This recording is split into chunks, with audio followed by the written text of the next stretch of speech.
Councillor Moore. Thank you, Chair. And through you, I note that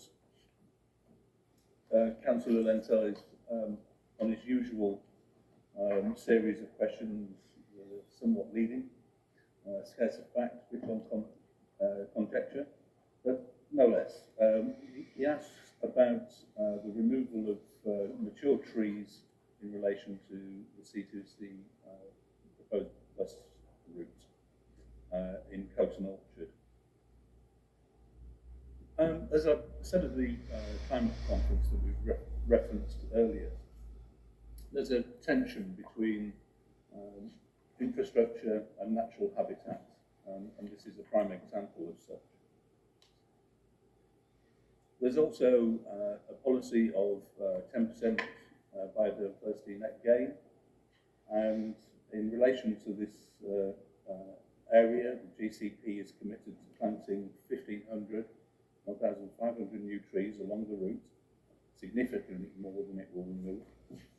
Hedgerows will also be maintained largely, and the GCP is committed to that 10% as a minimum biodiversity net gain, and with an ambition of reaching the stretch target of 20%.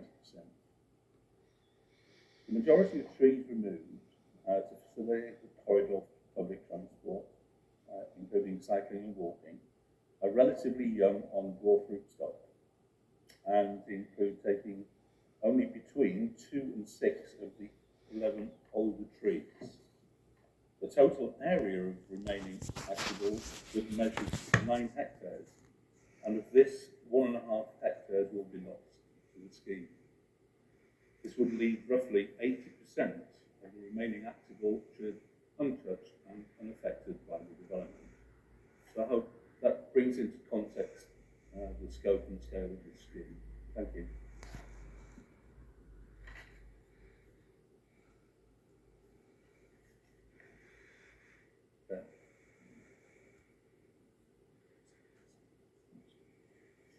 Yes, Councillor Heatherwood, did you have a supplementary question? Chair, with due respect, we've not got to my question yet. Councillor Lentell, did you have a supplementary question? I'm sure Councillor Heatherwood would have a much better supplementary question. I think the reason there is so much disquietude abroad in the county about the impact on Coton Orchard is, first of all, biodiversity net gain.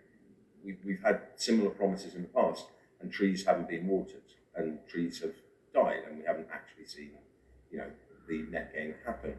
But the real issue here is that the promised biodiversity impact assessment for the on-road alternative was never delivered, even though it was promised.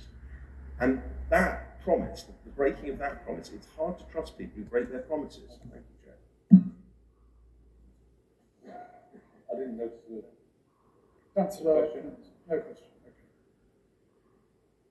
Okay. I think we've had the supplementary, but I don't.